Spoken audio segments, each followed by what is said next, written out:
I met Honda over a quarter century ago through her husband and former McKinsey colleague, Greg Terzian, is over there.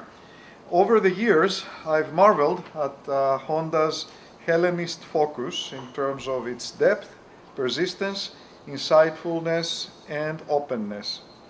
As the current holder of the Korais Chair at King's College London, the most prestigious, really, Hellenic Studies professorship outside Greece, she is the most worthy successor to the legendary Roderick Beaton, for those who are a little bit in that field. I should also mention that Honda has been a quiet and keen observer of poetry evenings we've done over the years, whenever she's in Houston. And let me give you a little of background and introduction on Honda, which actually you have it on the flyers that we put together on the back page, but let me read it so as to put emphasis in a few places. So Gonda Van Steen earned a BA and MA degree in classics in her native Belgium and a PhD degree in classics and Hellenic studies from Princeton University. Her research interests include four things: Greek language and literature through Byzantine and modern Greek times, Western travelers to Greece and the Ottoman Empire, 19th and 20th century receptions of the classics and especially of ancient drama, and modern Greek intellectual and social history, a big one. Van Steen holds the position, of course, of Korais Chair of Modern Greek and Byzantine History, Language and Literature in the Center for Hellenic Studies and the Department of Classics at King's College London. Formerly, as the Casas Chair in Greek Studies at the University of Florida, she taught courses in ancient and modern Greek language and literature and served as president and subsequently as executive director of the Modern Greek Studies Association of North America. In January 2021, she started a 3-year term of service as secretary to the executive committee of the UK's Society for Modern Greek Studies. Van Steen's first book, Venom in Verse, Aristophanes in Modern Greece, was published by Princeton University Press in 2000 and was awarded a John D. Kritikos Prize from the London Hellenic Society. In her book of 2010, Liberating Hellenism from the Ottoman Empire, revolutionary uses of Aeschylus's Persians, 1820s, and the Venus de Milo take center stage. Van Steen's 2011 book, titled Theatre of the Condemned, Classical Tragedy on Greek Prison Islands, remember Manos Katrakis, discusses the ancient tragedies that were produced by the political prisoners of the Greek Civil War, late 1940s through 1950s.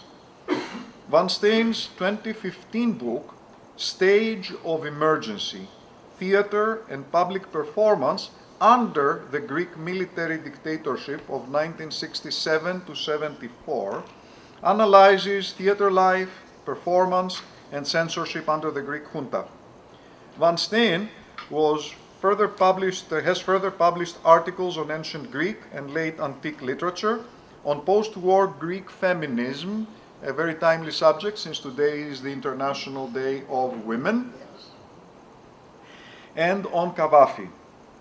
Honda's latest book, Adoption, Memory, and Cold War Greece, Quid Pro Quo, University of Michigan Press, 2019, is a Greek-American adoption study set against the backdrop of the global Cold War.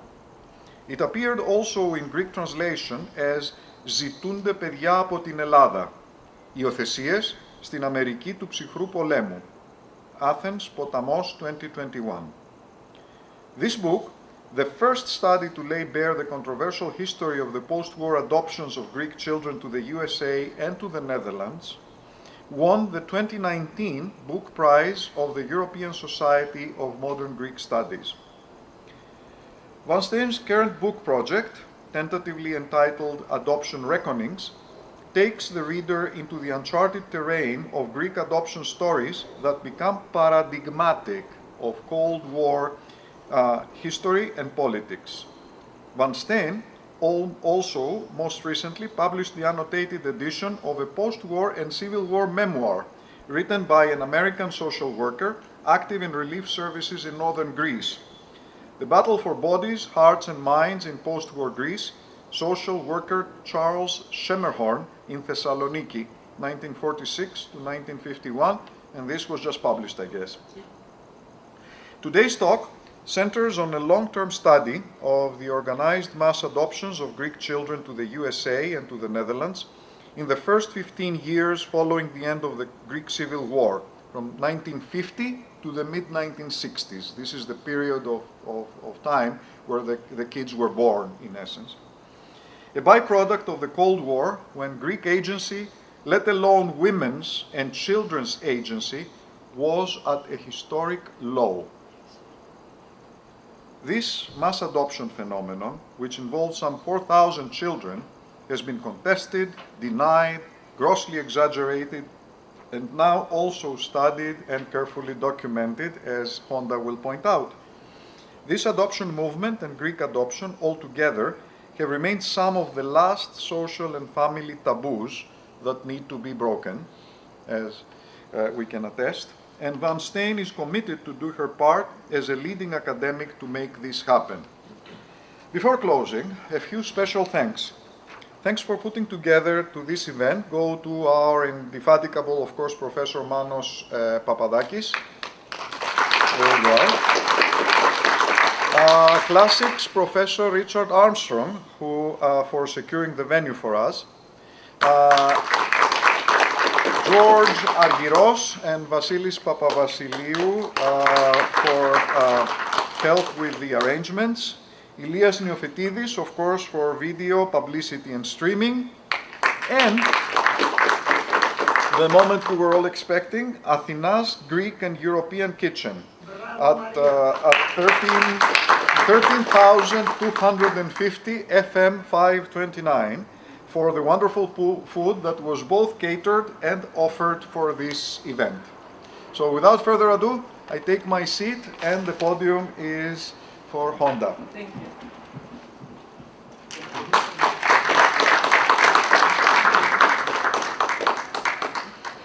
Thank you all for coming. I'll speak as loud as possible so that we don't have to do with microphones that start wheezing or so. My name is Gonda, and I thank Alex for his wonderful introduction that makes me blush. But I also thank you for allocating your evening to this event on a rather difficult topic that we really need to delve into. I have more thanks to say to Richard for this wonderful venue, to Elias and Manos, but what I saw when we were preparing and getting together is that each one of you actually helps out making this event possible, and that really touches me. This is a very collective effort. So thank you for all. Puvalate olisa stolitarakisa stoltimo parabole. It's an honor to be invited by the Hellenic Cultural Center of the Southwest and the Hellenic Professional Society of Texas. And rest assured, I didn't come in from London. I have one leg in Houston because with my husband and I, we live in Midtown, but I happen to be working in London. And so I represent the typical Houstonian who's constantly, on the go. So tonight then, a few words about the silent migration coming from Greece to the US, by which I mean this adoption movement of children that took place in the 50s and the 60s.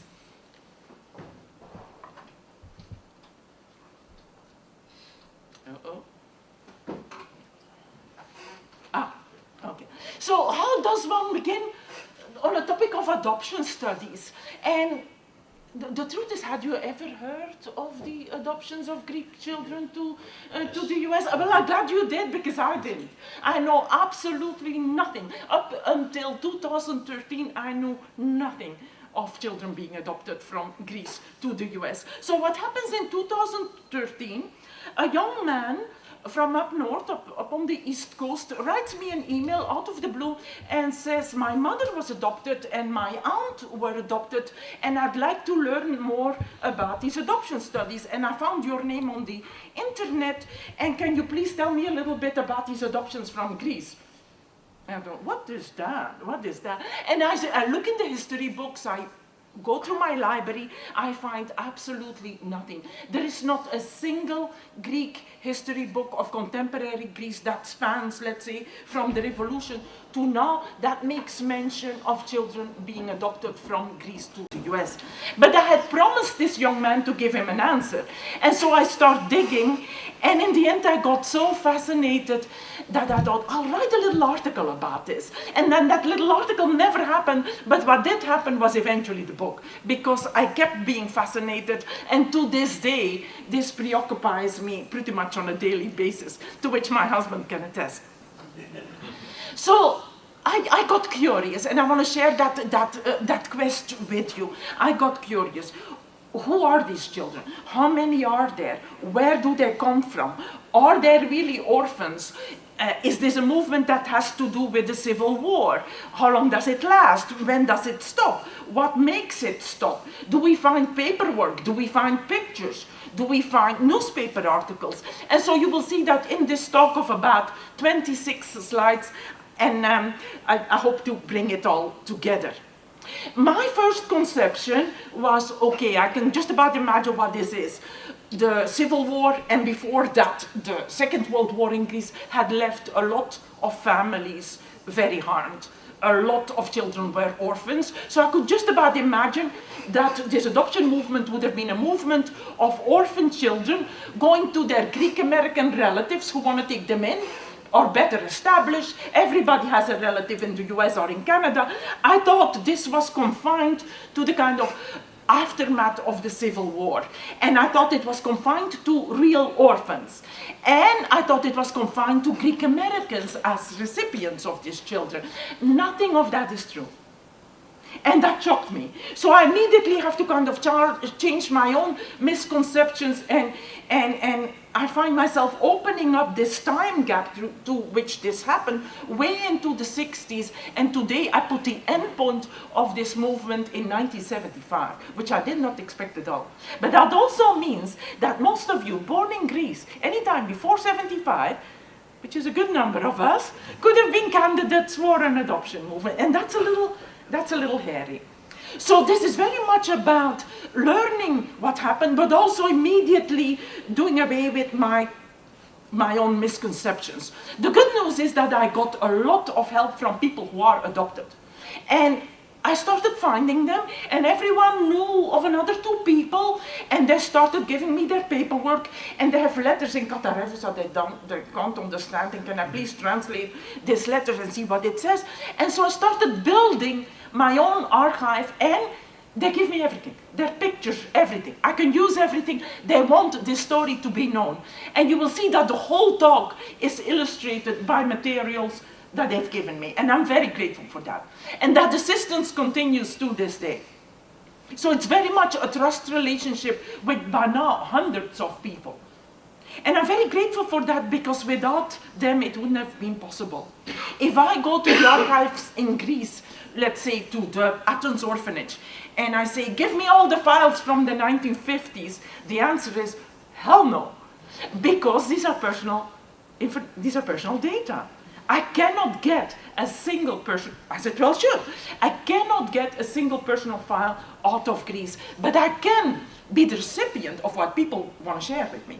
That's a different story. And so it's very much based off what people have generously shared with me.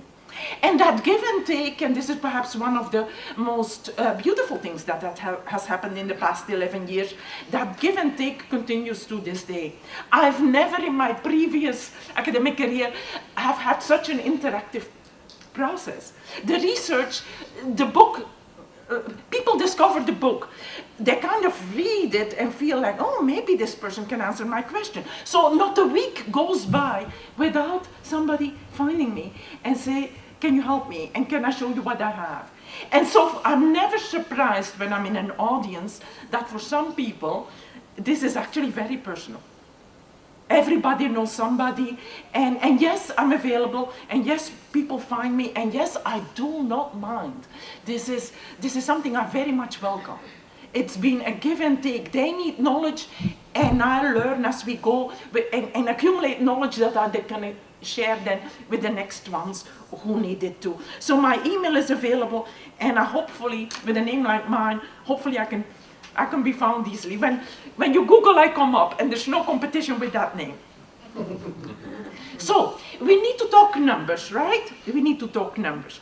There is, as I soon discovered, a movement of Greek children to the US, and that plays out starting in about 1950 until the peak year of 1962.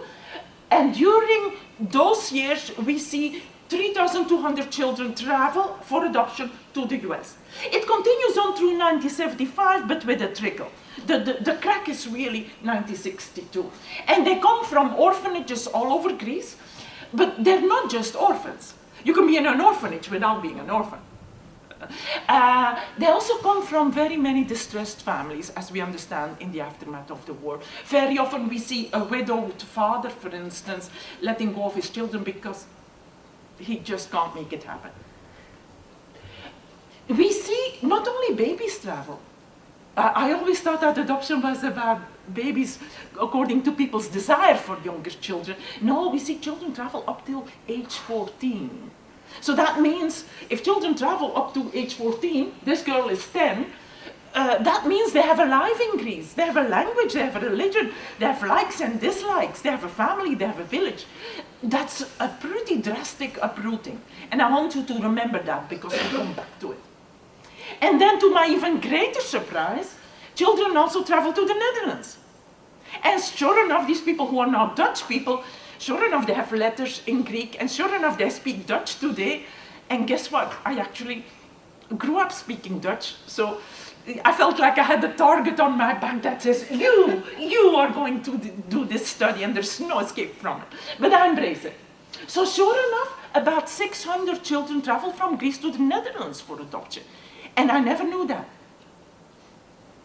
And you can see that this movement goes up just as the American movement goes down. And there's a reason for that. The American break in adoptions around 1962 has a lot to do with scandal. And it becomes unpopular to send Greek children to capitalist America.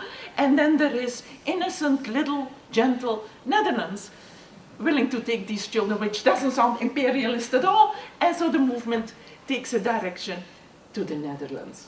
Quite unexpectedly. The third biggest taker, even more unexpectedly, is Sweden. So the US, the Netherlands, and Sweden in that order. Not Canada, not Australia. So in the Netherlands, though, the ones who go to the Netherlands come from one organization. And so they have an easier time tracing their roots because they all come from the baby center Mitera, which still exists in Stuzagius Anargyrus near Athens, which is still active but has taken on a different role. And sadly so, it won't entirely surprise you that most of these children are girls. There is still, in the 50s, there is parents, when the fifth girl is arriving, and they think Prika, most of the children given up for adoption are girls, unfortunately. And today we see many more women engaged with this movement. So, we need to think of this movement also in light of American immigration politics. In 1950, the US is not thinking adoption. International adoption as a phenomenon is new. They're actually inventing the wheel as they are practicing international adoption. It was invented around 1950, and at the forefront of the invention of international adoption are the Greeks. Back in the day, the US perceives international adoption as an immigration issue. So it's a special immigration dispensation for children. That's what it is. Originally, with very firm time limits and expiration dates. And then it gained more and more popularity, and there was a lot of demand from American parents to get children. And then these provisionary dispensations became adoption laws. But it's very much a wheel that we're already riding as we're inventing it, with all the setbacks of such a phenomenon. So the big break, the real break on the American side is 1953, when the Americans issue the Refugee Relief Act, and it approves generous dispensations to bring in children first up till age 10, and then because there is such a demand for it, they go up to age 14. And you see in these earliest pictures that these are not babies. So the first children then do actually still remind us of that original conception that we had. Yes, they're older. Yes, they go to relatives, Greek Americans. Very often they come as siblings who've lost their parents. So there is a component of orphan children there in that very, very first wave. And you could call it family migration. And they come by boat to scenic Hoboken, New Jersey. Now these older children know their roots. And very often their roots are traumatic. Very often the oldest child remembers something of the havoc of the Civil War. Because they know their roots, this is not the group that is looking for answers. This is actually the group that has the answers. But that soon changes, because as these children start arriving, and on the American side, this phenomenon gains tremendous publicity. This is in every small newspaper all over the country. In Greece dealt with huge confidentiality and secrecy. In America dealt with huge publicity. So it's quite a contrast. The pictures here are taken from the AHEPA 50th anniversary yearbook of 1972. The grown-ups are AHEPA members. These are 12 children who just arrived. Again, not babies. So after 53, something changes, and the American demand for, let's be honest now, America in the 50s, younger children, healthy children, and white children. White children. So the Greeks fit the bill of young, healthy, and white. And soon enough I'll speak a little bit about the Korean children, but for most families of the 50s, it's really important that the child is white. And actually they say it, they have a very nice way of saying it. They say, we have no problem with a Korean child, but in the small community in Minnesota where we live, this child is going to suffer so much in school, so we'd rather really have a white child. So, or they ask for a blonde and blue-eyed girl, which really means white. And so they settle for a dark-haired or a brunette with dark eyes from Greece. But white is important because we haven't quite reached the 60s yet, where all of this will be changing. So in the 50s, then by the mid-50s, we see a huge demand for younger children by families who will not yet know these children, and we call that stranger adoptions. And these are not Greek American families necessarily. These are any conceivable white American couple. Again, white recipients, any conceivable white American couple that is childless and that is interested in adoption. Or that, for instance, has 2 boys and wants to add a girl. Very often these are US military families because they've seen other cultures and they're open to adoption from abroad. Very often these are also very religious families who want to grow in more conservative religious communities. It's very important to have children. An instant way to grow the numbers of a certain religion is by adopting 2. You can adopt up to 2, or you can adopt more if they're siblings. So we see that happen. And now these new groups of children after 1953 arrive by airplane, which is very trend-setting. And so you can see that these airlines, TWA, remember TWA? They put themselves out on the occasion. This is very much about, we, TWA, brought children from Greece, rather than, I mean, it's product placement, as we call it today. But that kind of huge publicity and sense of advertisement is kind of welcome for me as a researcher, because this is how I find the stuff. I find pictures in the employee magazines, newsletters of TWA from the 50s, because they're so proud to have contributed. Now, again, I try to kind of put some emphasis on the archival detective work here, because, as I said, this is not easy, and a lot of it is personal data. On the American side, through Ancestry.com, we have lots of documents that show flight arrivals. If the child arrived before 1960, we can actually find it. And adoptees find that very exciting to see on which flight, on which date, and which other people they arrive. And they look for each other. So Ancestry.com and certain flight manifests can really help us reconstruct this picture on the American side. And also the Americans kept very good immigration statistics.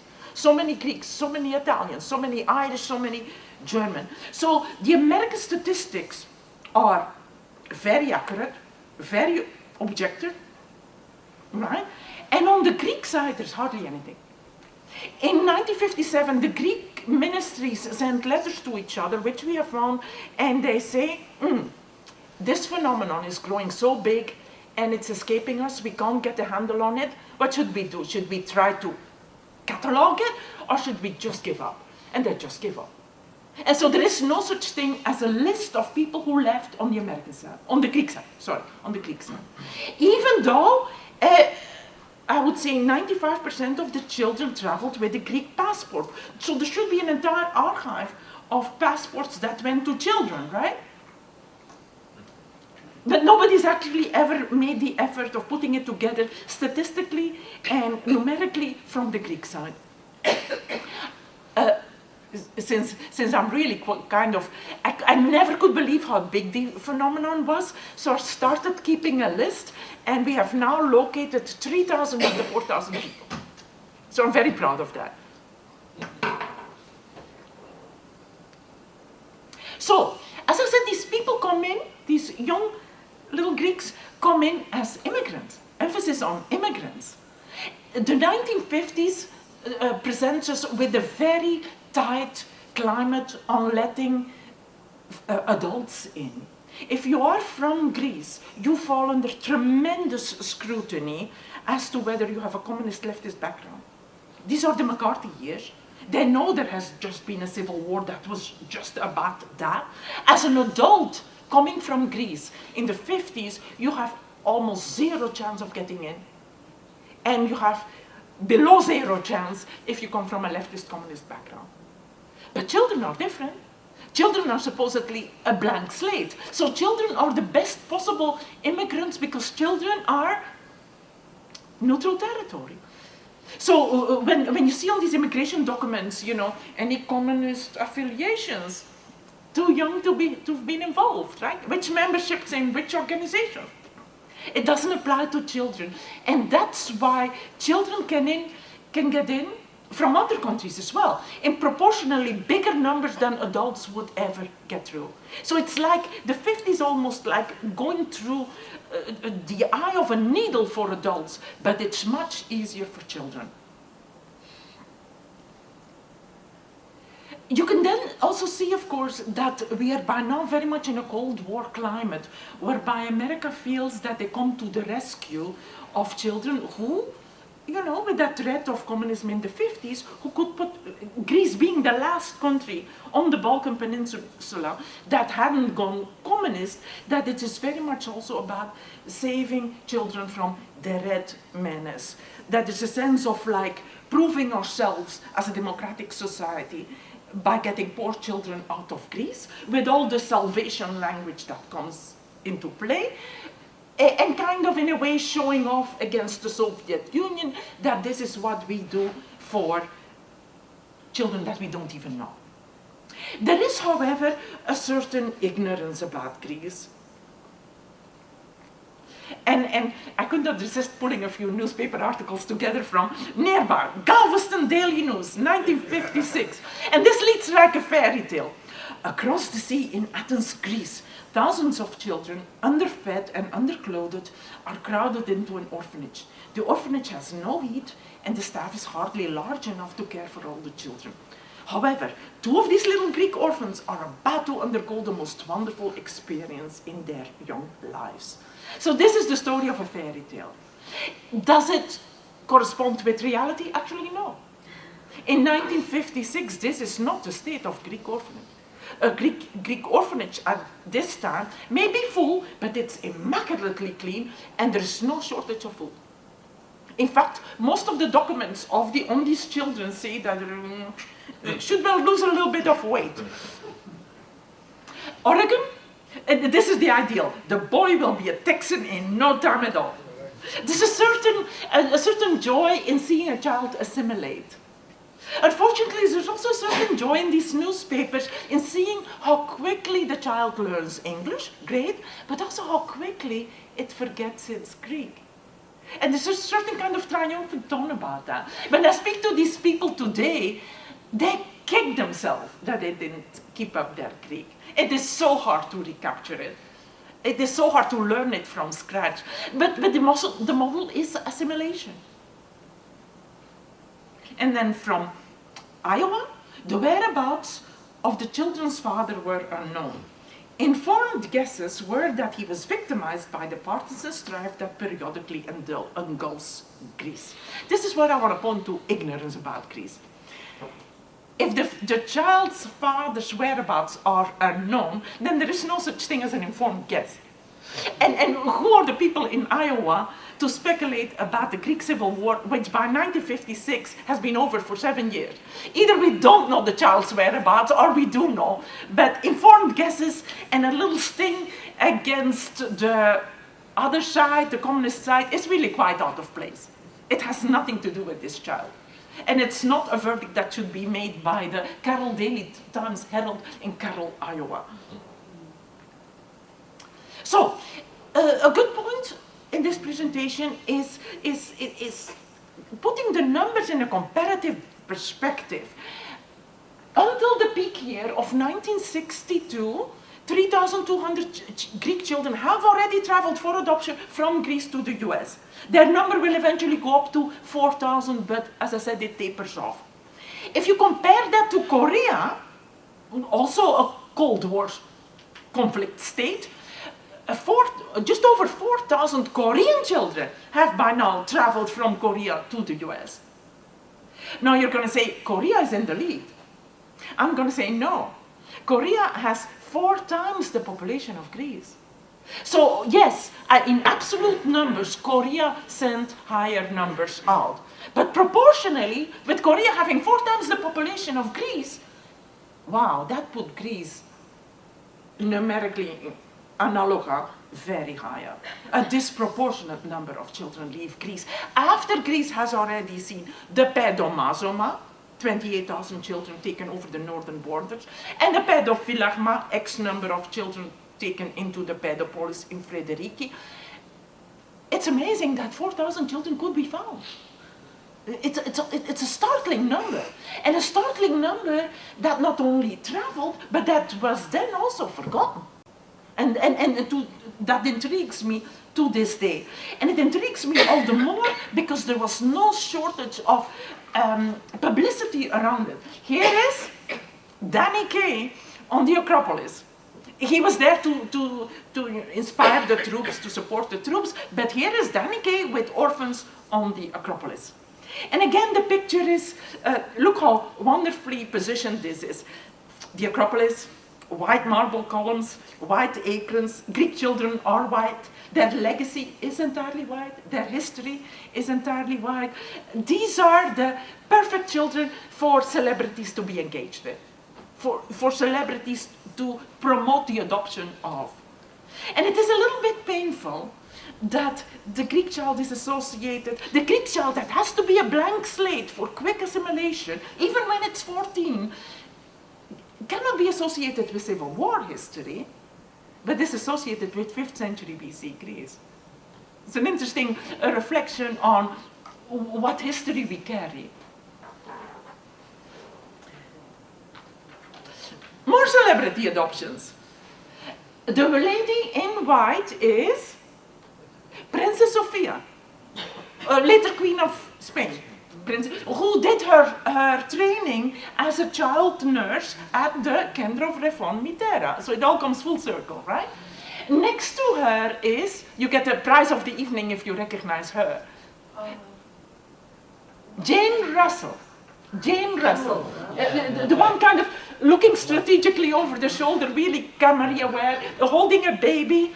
Jane Russell, the actress, big Hollywood star, famous for other things, nothing. But at some point she goes deeply into adoption, and she adopts children herself, but not from Greece.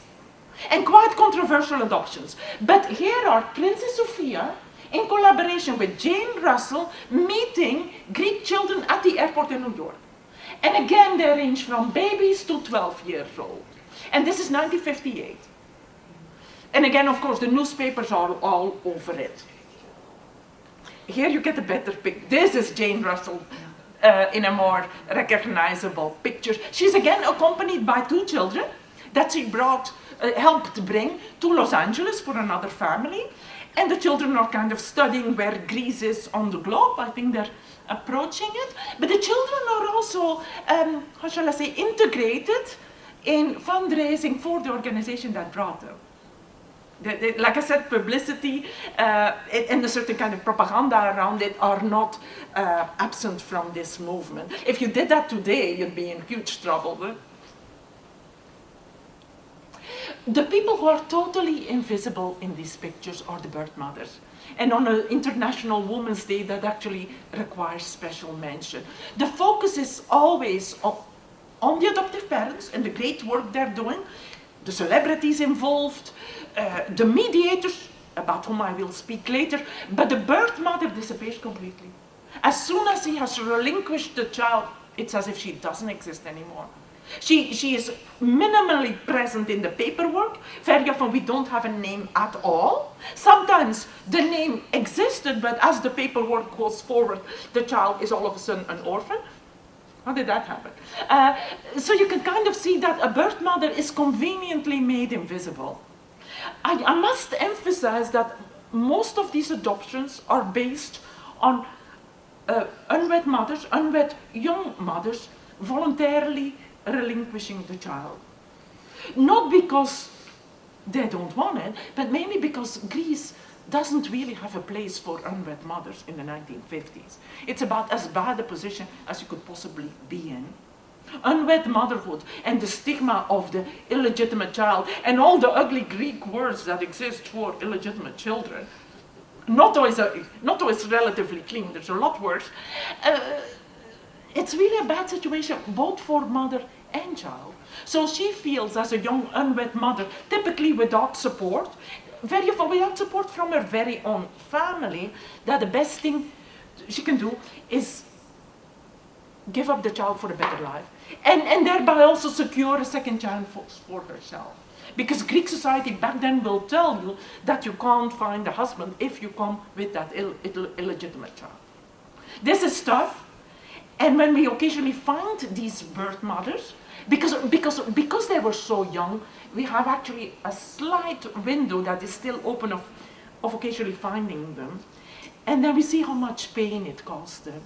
Because it wasn't really entirely with their volition. It was because society didn't create a support network, and because the family and the small choryo didn't create a support network, that there was no other option left. And they keep it secret, they carry the pain silently, and they carry it to the rest of their lives. And if we meet them today and they want to talk about it, they have only one question left: what happened to the child? And did I do the right thing?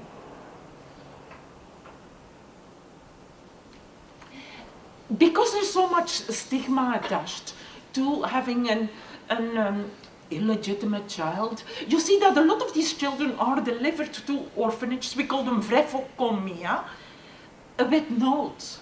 They're not necessarily registered, because that would give away who the mother is, but they come with notes. A note such as this: Ina vaftisto, είναι σπασμένο το ποδαράκι του. Του έχω μία πάνα, μία κουβερτούλα και ώρα 11.30. 17, 8, 67. 67. Η μέρα Πέμπτη, τη Τετάρτη, της 9 του μηνός, γεννήθηκε. Και θα σας παρακαλέσω πολύ να του κάνετε μία εξέταση αίματος. They're afraid of, and also the βρεφοκομείο is afraid of, transmitted diseases. Every child gets tested for syphilis.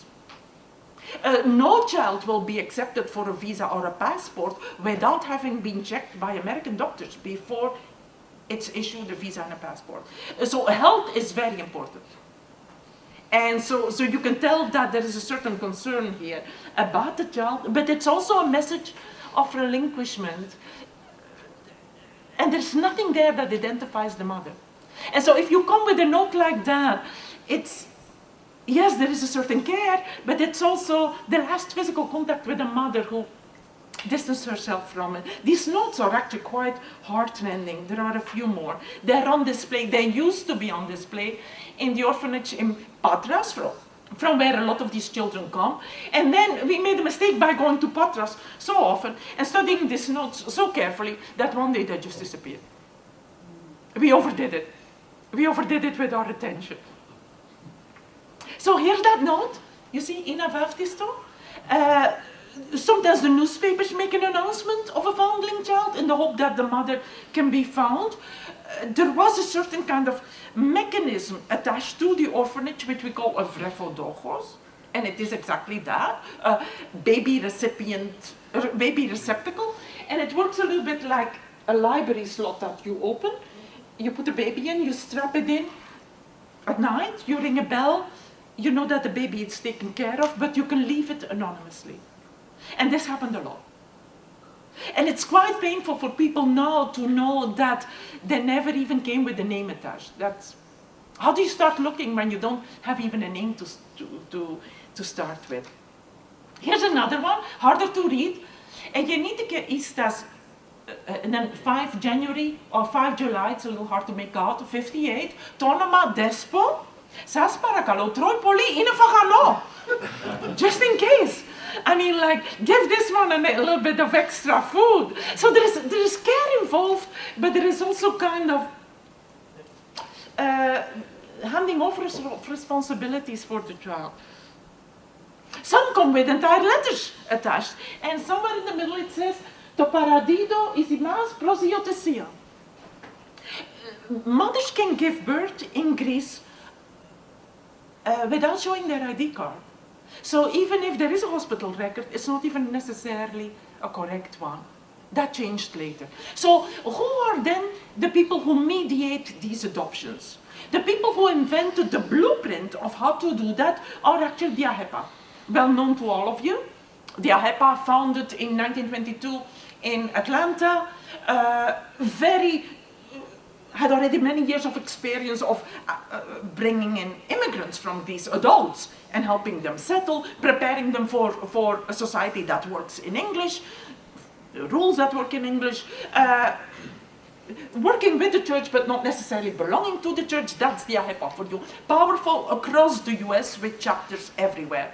The AHEPA invents the blueprint on how to do this, and they work by proxy. What that means is their lawyer in Greece will do the adoption for you. You don't have to travel to Greece. So by the time the child travels, it has already been officially adopted for the Greek court, has already been given the name of the adoptive parents, and it travels as the legal child of the parents, which it is about to meet at the airport. This is like adoption sight unseen. A little risky, to say the least, right? But it made it a lot easier because in the 1950s lots of people want to adopt, but that doesn't necessarily mean they want to, I mean, very many of them are like hard-working restaurateurs. They can't immediately take a month out to go and adopt a child in Greece. However, it starts going a little wrong there. There are a few lawyers within the AHEPA structure who have understood how big the demand is for Greek children. And because they are lawyers, they can kind of have a little bit of a private fee structure on the side of this, and they actually start developing a little bit of a private practice under the name of and the trust that comes with the AHEPA name. When the membership of the AHEPA discovers this, they're beside themselves. So what I find in the AHEPA box then, and in the minutes, is a lot of kavgades about, you know, how did you dare do this? How did you dare not to inform the membership? We want to see the account books, where are the records? This really preoccupies the AHEPA from 1955 through 1959, and then they quit. They feel they've burnt their fingers on this. It's too risky, they're not a social welfare agency. They have no experience in helping children migrate, so they feel they're in over their head, and under the pressure of the membership, they pull out. But that also means they leave a vacuum. And so other people step up, and there is this brother and sister pair, Maurice and Rebecca Issachar, who continue to work by adoptions by proxy, and even by some sort of a mail order system.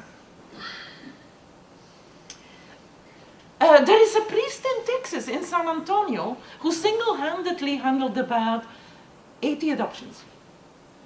And he got a lot of criticism for favoring families that were not Greek American.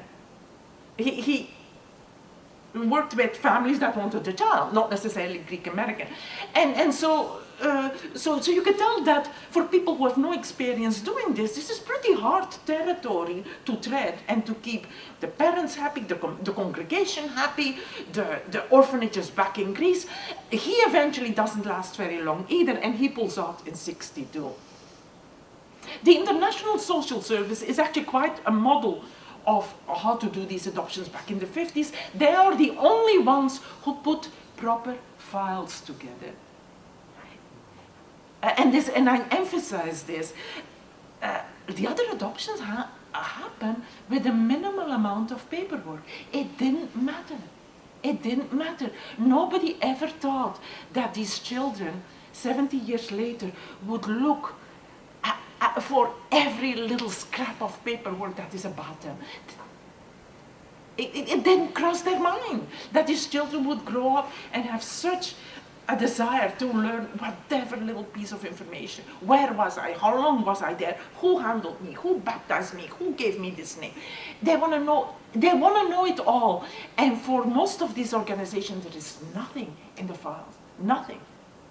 Except for the ISS, which did the kind of American casework studies with trained social workers, and to their credit, they give the adoption file to the actual person to this day at their request. I singled them out because they're the only ones doing it. Everyone else has a battle before them to try to even get a scrap of information. Now, everyone always thinks that Queen Frederica was deeply involved. Yes, she was involved, but she was certainly not the front runner. She actually came somewhat late in the game, and she worked with the ISS, so she had a sense of, let's say, more professional practices. And then PICPA is the kind of social services organization, was also involved, but they're slow. They're very bureaucratic, they're slow. So in a way, the ones who really can make this happen fast, and speed is of the essence. Every adoptive couple, every set of parents that wants to adopt wants the child fast, usually faster than 9 months. Some get a baby within 2 weeks.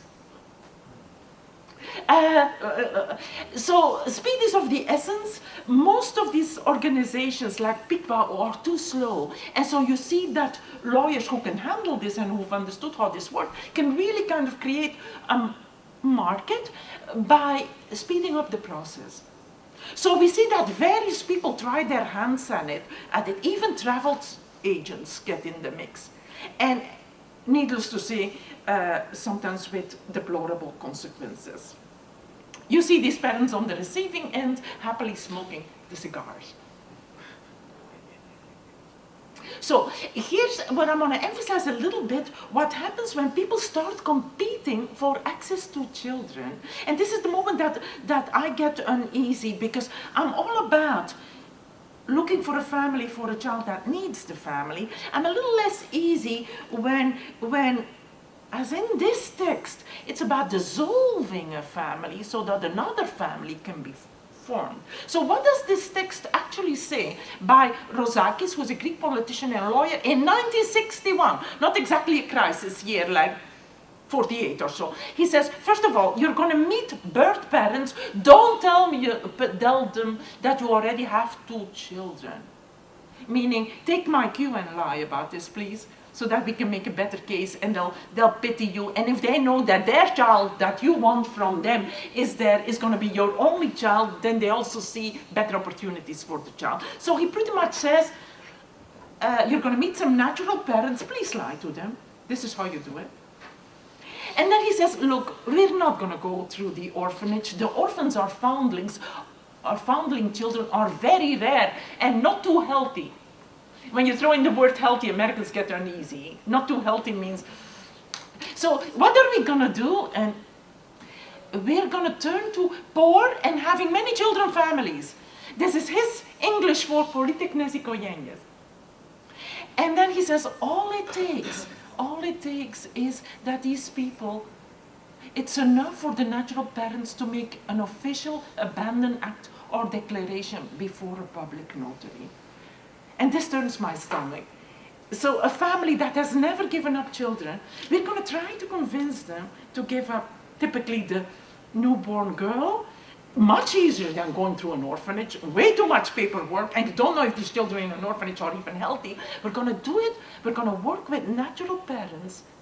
That's easy, all they need to do is sign an abandonment act, and I handle the rest. This gets me very uneasy. And this is now 1960, and what the lawyer is also doing, he's talking to a group of American military families who are stationed in Naples. And they all talk to each other, and he's actually kind of trying to develop a clientele among them. And sure enough, today, I find the cluster of Naples, Italy, that all adopted through the same lawyer. So it's as much as if, like, I can tell you how to do it, please tell your friends. So, back to the American newspapers. The newspapers are absolutely fascinated, and there's a joy about it, with the kind of culture shock of a child arriving in the US and the first exposure to comfort foods and to technology. So the problem, whatever problem, was solved when the youth entered the car.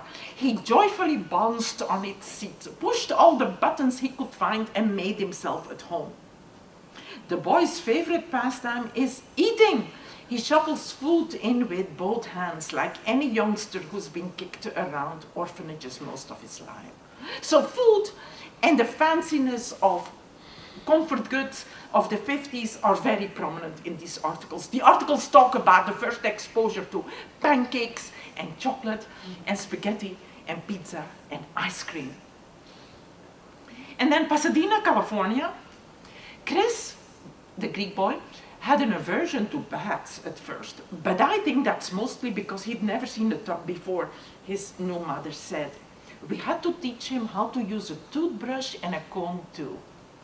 Now, I think Greece in 1959 has combs, no hesitation about that, but it's like the newspaper emphasizes a sense of this child has entered modernity, has entered a world of civilization, has entered a world of hygiene.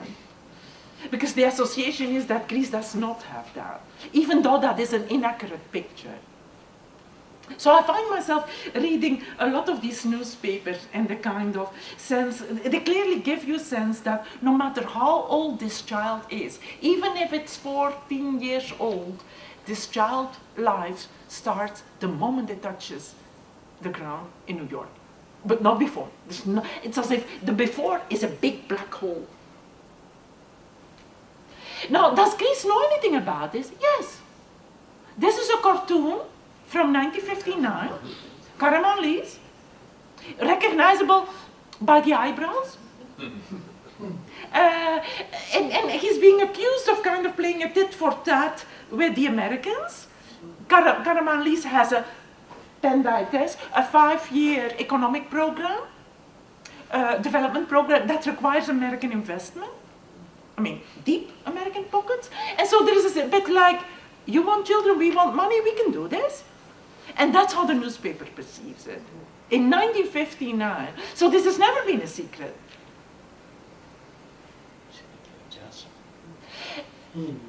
Amarillo, Texas. And look what you read here. 1960, adoptive parents speaking. The older we got, the harder it was to adopt a child in this country, in the US. But we knew we had lived long enough to rear children, so we sidestepped child welfare obstacles in the US and tried Europe. So Greece becomes the easy solution to people who want a child. Very often couples who have already been rejected in the US. Very risky. Very risky. When these people speak for themselves, as eventually would happen, right? We hear of a lot of stories of pain. And the older the child was, the more of a sense of uprooting there is. Joanna was from a place called Pyrgos, but later renamed Uranoupoli, which is the gateway to Mount Athos. And that tower is the Byzantine tower that sits right there in the harbor. But you can tell from the picture that she expresses a sense of rupture from her home place. She was given up by her widowed mother at age 10, and it broke her and it broke the mother. It was really a very bad decision for everyone. And it took her 5 years to find her way back. This is before the internet. And also because Pyrgos had changed its name to Uranoupoli. But eventually it happened, and she describes that. The middle book is by a Dutch woman of Greek descent, and she looks the part, who does find her birth mother, but she also finds a birth mother who's told lots of stories to, in a way, cover up a secret. So she calls this book A Chest Full of Secrets. And then a pretty angry book, 20th century Janissary, very harsh word, not mincing any words about baby going to the US, money going to Greece, right? So there is a lot of, how shall I say, a lot of pretty difficult experiences, especially when the child was already a little older and feels either abandoned by a family or abandoned somewhat by a system. And then very often in Greek bureaucracy finds door closed as they're trying to find something. This is a recent book, A Son from the Mountains. A young unwed mother gets kicked out by her family, eventually makes her way to a place where she can give birth safely and gives up the child. Very common scenario. And this book, Ripped at the Root, again, these are pretty charged titles that really kind of express a sense of being forcibly separated from Greece, especially if the child was already a little older. A recent phenomenon is that these people have become bolder and bolder writing about their experiences. And Mary Kardaras is an adoptee herself who has actually relocated to Greece, sold everything in California, moved to Greece, and collected her own story together with 13 other stories. If you don't have it in you to write a whole book, you can at least contribute the story. And so this collection is called Voices of the Lost Children of Greece. It came out in January last year, and it talks about 14 different experiences of adoption, including very many happy circumstances. But happy seems to kind of usually go with a baby who made the adjustment much more easily than, let's say, a 10-year-old or a 14-year-old. What is particularly traumatic to these children, and those are factors we won't necessarily think about, is that they arrive with a name, Petros. And the adoptive parents have it in mind that they're going to name their child Eric. And so when you're 10-year-old, all of a sudden they start naming you Eric, and they find that a huge imposition on their personality to have to conform to different patterns, to change their name, to be told not to speak Greek anymore. Those are pretty tough transitions, and then to be constantly told how lucky they are, even when they didn't exactly choose to make this decision. So these are the kind of experiences that become an eye-opener on that whole movement. The book has found quite a lot of resonance back in Greece, and you see that it came out in Greek translation, Phoneston Hamenon Pediontis Eladas, and we did a book presentation about it last November. And so now we are in the phase where we get asked for a lot of interviews. I try to typically find, I'm not one of them obviously, so I try typically to appear with people who are adopted. You would be surprised how many there are in the Houston region. You'd be very surprised, they are everywhere. So again, what we want to feature, and this becomes important, is that these children really travel as Greeks. This is your quintessential Greek passport, right? And I want you to keep that in mind, because today these people have certain requests. And here we are. I call it the 3 R's. They want their records, they want their citizenship restored, because they once had it, and they want more research. And I'll go over those a little bit in greater detail. We call the campaign, and it's not a campaign, we call it Nostos for Greek adoptees, with that Homeric touch of Nostos, right? Homecoming, but also a certain kind of nostalgia, pain of longing for that belonging that home offers you. Homecoming, not necessarily in a literal way, but in a sense of being made welcome by a country that facilitated your adoption in the US. So what these people want is they want access to their records, which I think is a very legitimate demand. We all take it for granted that we have a birth certificate, right? Or we find a lot of doors closed. If you ask for your records from PICPA, for instance, you're told that you need to show up with a Greek lawyer because otherwise it's not going to work. So that's very discouraging. And we've gone to the top level. I've actually had a conversation about this with Katerina Sakelaropoulou herself.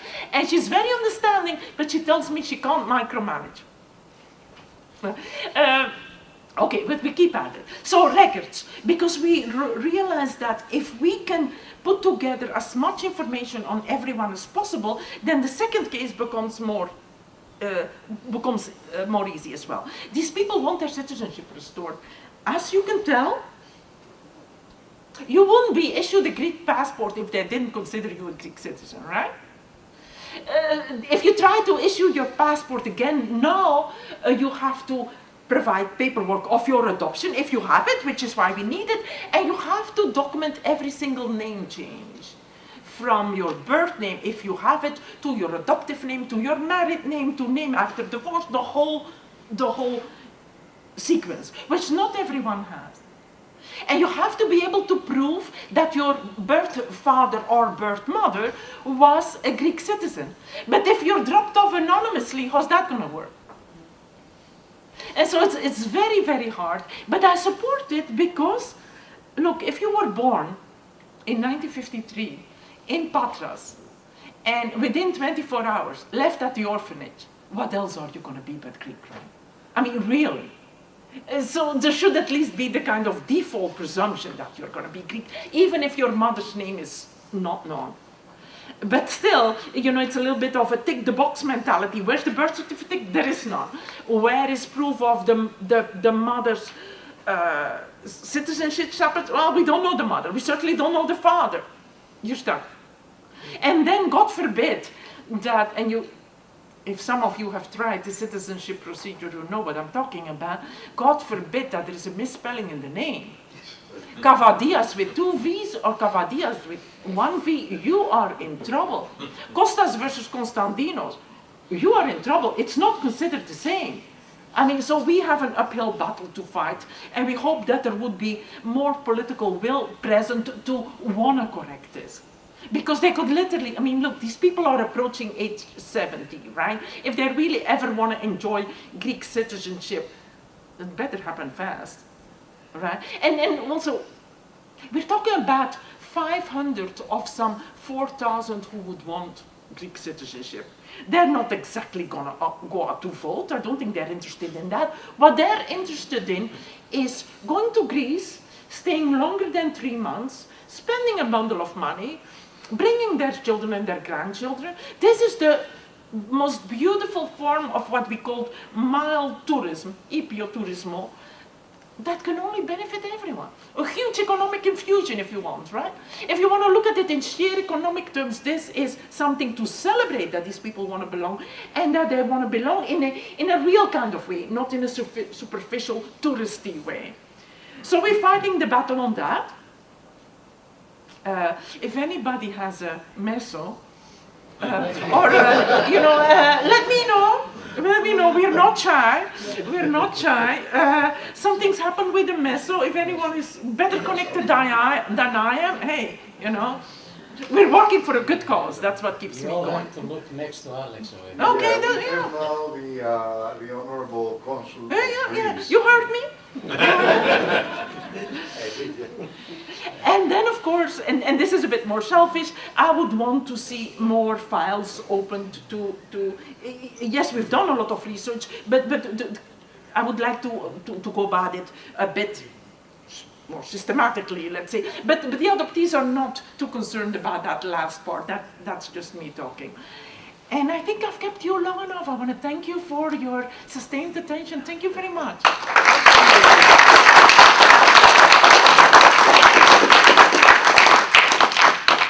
So we will have the ability to ask Gonda questions, things that came to mind, ideas, thoughts. Please bring them up. Doria? So what prompted the HEPA to start this? Was it concern about the Greek orphans? It was a genuine humanitarian concern for them. I mean, Greece was devastated after the Civil War, especially up north. And orphanages fill up, local families can't necessarily take in children, they're already thinly stretched. It was a genuine concern to reunite orphan children, mostly a little older, with, let's say, the uncle they have in Pittsburgh who owns a restaurant and who can actually even put them to work. So they had done this for adults, but they weren't prepared for what they were getting into with children. That's a whole different ballgame. With the DNA searches now, have any of these people Yes. remedies? But here's the thing. In Greece, everybody has an answer, right? You know exactly. So most Greeks don't do DNA. Most Greeks don't do DNA tests because they've heard for a lifetime where they're from. They hear it confirmed in every conversation. So on the Greek side, there is not enough DNA in the pool, let's say. On the American side, the adoptees have done every conceivable DNA test. And then you have to be lucky. And if they get lucky, it's because some Greek Australian who moved away from Patras did the DNA test. And he remembers Uncle so-and-so, and it all leads back to Patras, and now we can start narrowing it down. But there is not enough Greek DNA in the pool. So if you have ever been curious about those DNA tests and you want to do one, go ahead. But it comes with a few surprises, and in the best of families. How many in this room have done DNA tests?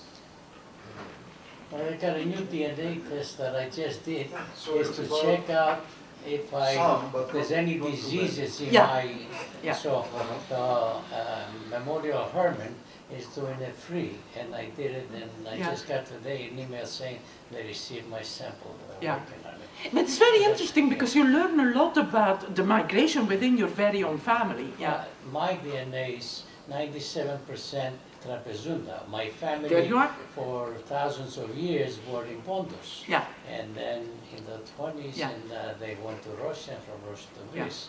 So And- it shows 97% over there, 2% Cyprus, 1% Aegean Islands, maybe Crete, you know.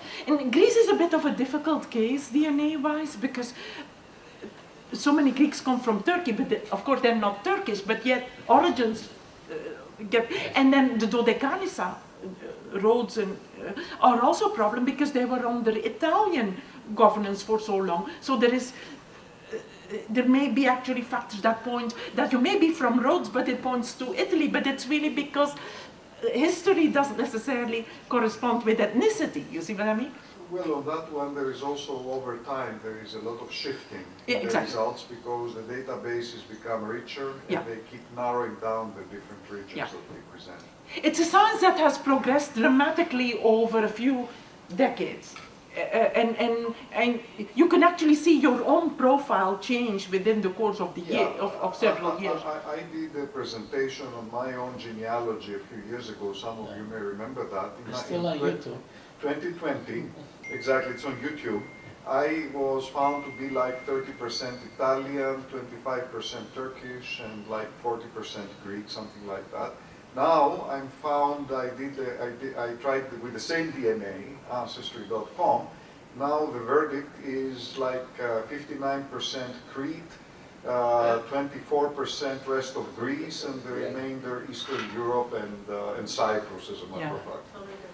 It's an interesting puzzle, and you learn a lot from it. You were going to say something? Yeah, so earlier on you mentioned that the adoptive families were predominantly either people who were able to have children or people from religious groups. Yeah. What were like the religious groups that were The- adopting the children? And you said that it was kind of a way to kind of those religions that have like an effect on the kids when they grow up. And you found that a lot of them wanted to go back to kind of like Greek Orthodoxy, or have they stayed with the religion that they were raised in? I'm not sure if I understood the question completely, but let me just repeat also for everyone else's benefit. You're asking me about the very religious families that I mentioned who are interested in adopting as a way of establishing themselves as a family, but also as a way of growing the numbers of the religion. And that is a pretty prominent phenomenon. And for instance, a lot of Greek children go to Utah, go to Mormon families. Yeah, and for instance, one Mormon family, even though the rule is that you can get maximum only 2 children unless they are siblings, one Utah family manages to get 4, and I've still not gotten to the bottom of how that happened. But one day I will. But I don't know how they broke the rules, but they managed. Can you speak to the women who went to the hospitals in Greece and suddenly they were told the babies died? I'm glad you bring that up, and this is very painful. Online and on Facebook, there are hundreds of stories of women who go and give birth, and they hear the baby cry very often, or everything looks normal, or they even get confirmation that all was normal, and within 24 hours, it's announced that the baby died. And back in the 50s, let's say, women may have believed that. Well, you wouldn't question the authority of the megaloiatros, right? I mean, but then news like this comes out and reunions happen, and all of a sudden people get suspicious whether that infant mortality, which was apparently a rather big phenomenon in the 50s, was really infant mortality, or whether those children were taken and placed in an adoption circuit or placed with other Greek families for money. That suspicion is humongous. Anything that, have we proven anything that has it happened? I'm glad you ask. Until now, none, not one of all the people I found is one of those children. Not one. So I'm back. I mean, I understand people's pain, and it is a real pain. And the mothers go to their death with this pain, and they put the burden of finding this missing brother or daughter on their children, but not one has checked out. So we are back to infant mortality, which in the 50s is a true phenomenon, and it's bigger than we want to accept. As a society, we're no longer used to that. But in the 1950s and 60s, we have to believe it happened. Or, if crime really happened, that child would not have gone to America. If the doctor was in on it, that child would have gone to another Greek family. Because, I mean, you have to be there to receive the child, right? No American is going to come over quickly enough to then what? Not be pregnant one day and return with the child the next week. So it doesn't work with foreigners who come from afar. It would only work domestically. And then, if the child was never told, and and nobody ever does a DNA test, the secret would be Sealed.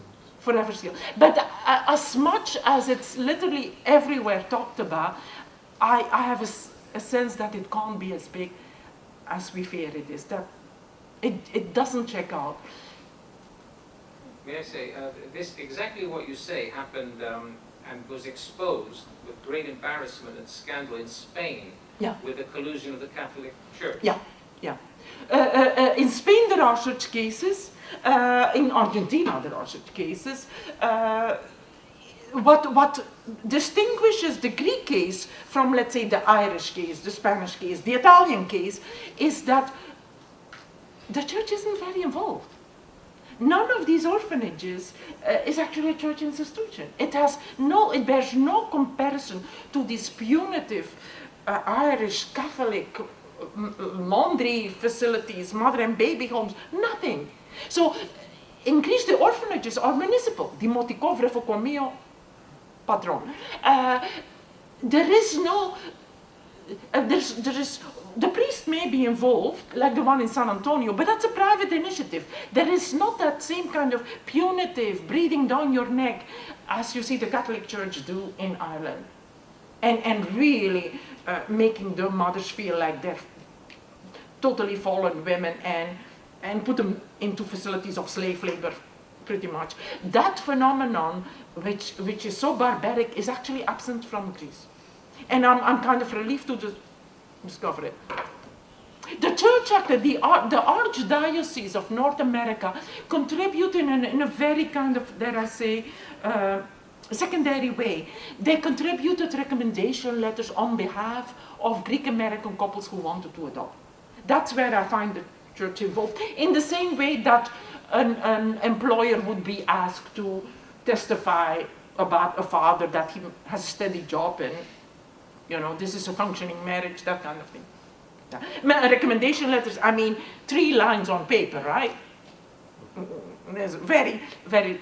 The church at some point in 1958, the Archdiocese of North America, thought of starting to become more involved, and then a scandal broke out and said, no, we won't touch it.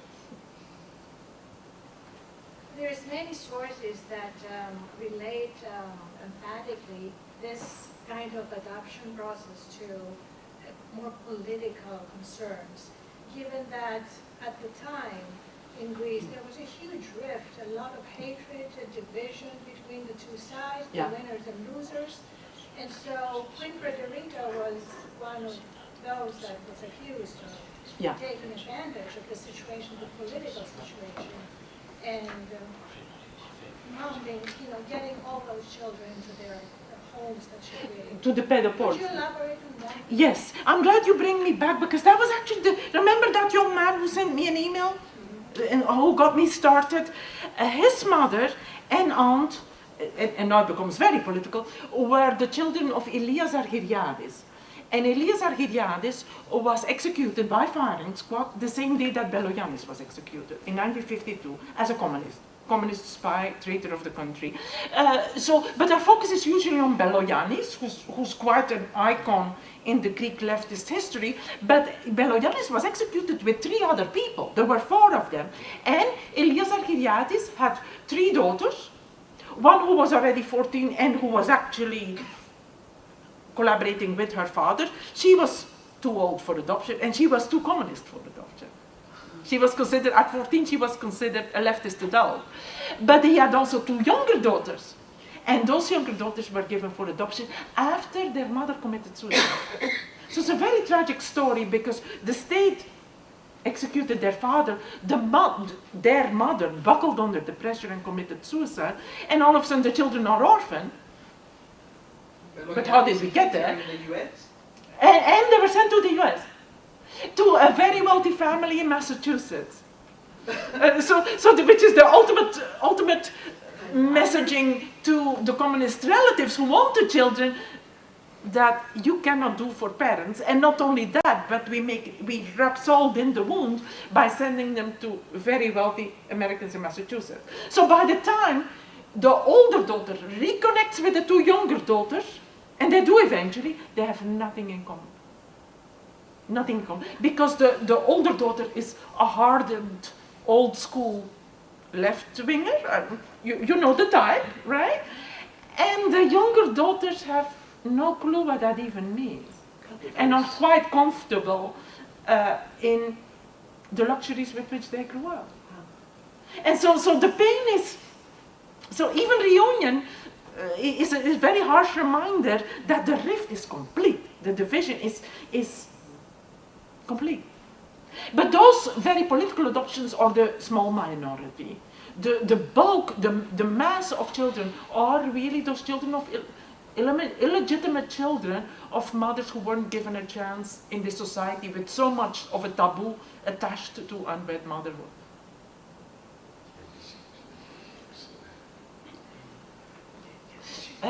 Elias. Is the priest in San Antonio still alive? No, but I found his son. Oh. I found his son. And I asked, of course, the first thing I asked is, did your father keep any files? But no, he didn't.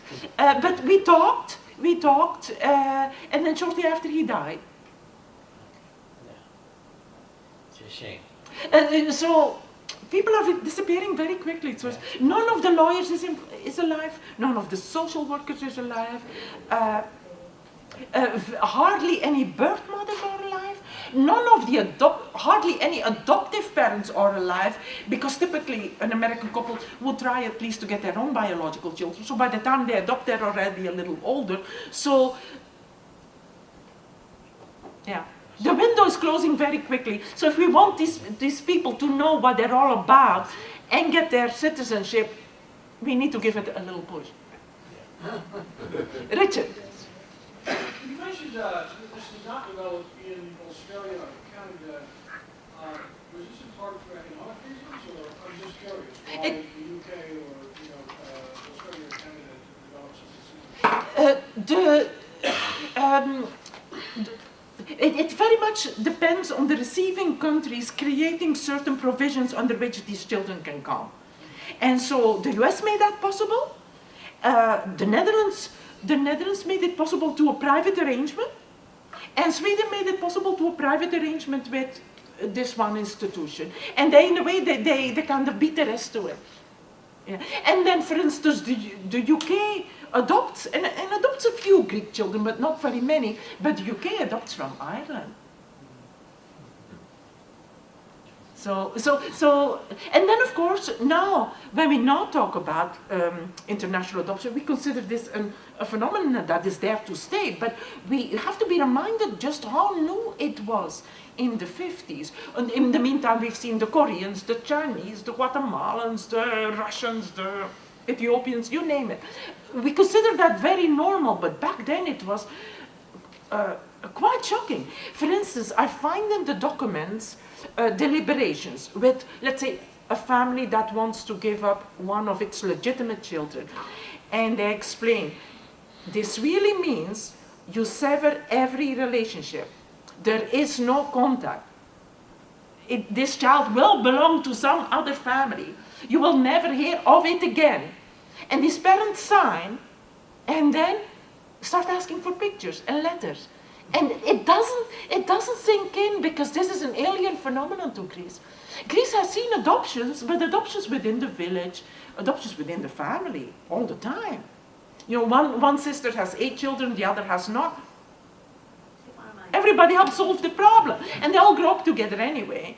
A whole lot of illegitimate children become actually siblings on paper to their very own mother.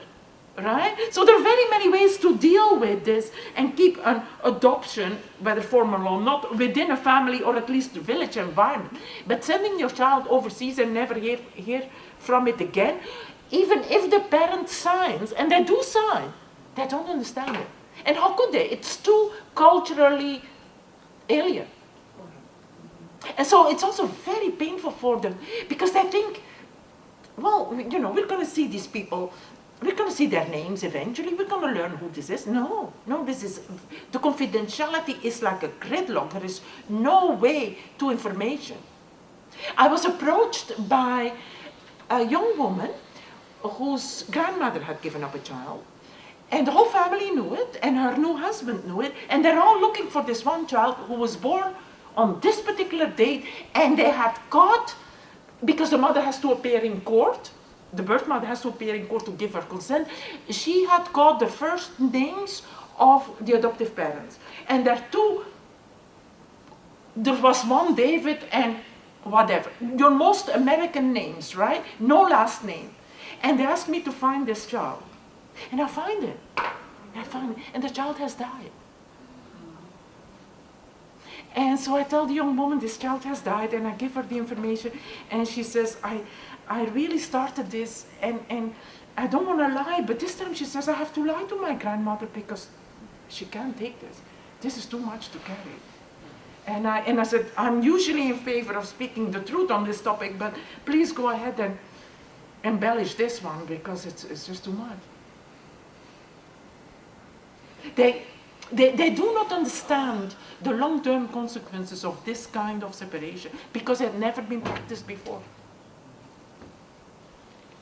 I just have a little other question though. Something developed similarly in the 80s and 90s in Romania. Yeah. Because I remember a time when the people were really adopting quite often. I don't know if it's a village cities. Romania is a specifically tragic case because they outlawed abortion, and so these orphanages are filled with children that the mothers can't raise.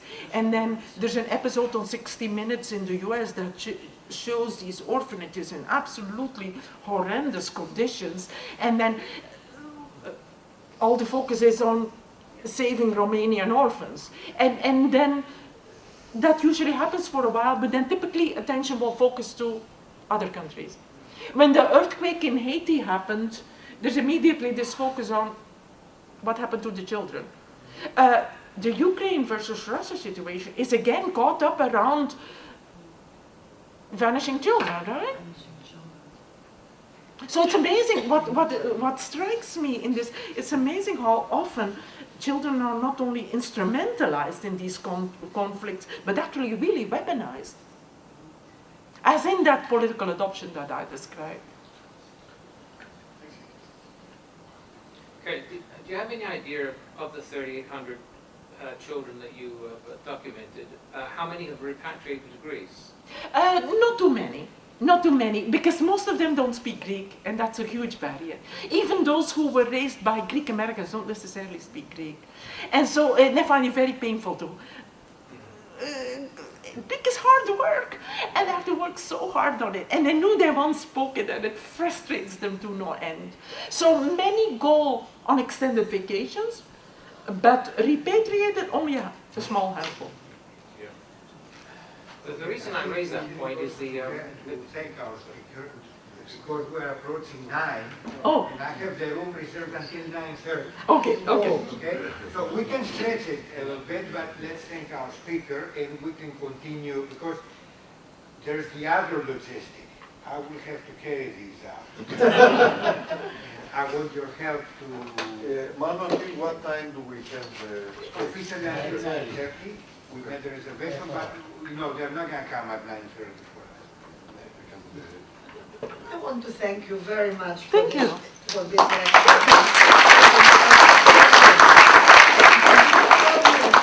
Authenticated research that you have done, meticulous research. Thank you. But I sense personally, and you can tell from my accent I'm from Greece. I wasn't adopted. I had my parents and everything was fine, but I could sense your passion for it. I care about it deeply. It is your care, and it presented to us a situation that maybe we never thought about. And I'm glad to hear that you said that the orphanage, Βρεφοκομείο, Νοσοκομείο, Mitera, which now has a different, and in Dallas, I'm Maria Karegamopoulos, by the way, and I'm a newcomer in Houston. I was in Dallas for many years. And I have a dear, dear friend. Her name is Patty Guzik, but her real name is Evangelia Nomikou, and she is from Santorini. She was adopted. She went to Mitera, 5 years old, to be adopted, or actually to stay there. I don't know if it was, the purpose was for her to be adopted. And she was fortunate that same day she was adopted by a Greek-American family, and who had connections in Greece and connections in California. She's a very happy Greek-American, and I love her dearly, and I've been corresponding with her. She's watching you, she watched the whole thing. And so, thank you. God bless you for what you've done. Thank you. And καλό ταξίδι. Ευχαριστώ πολύ. Να είστε καλά.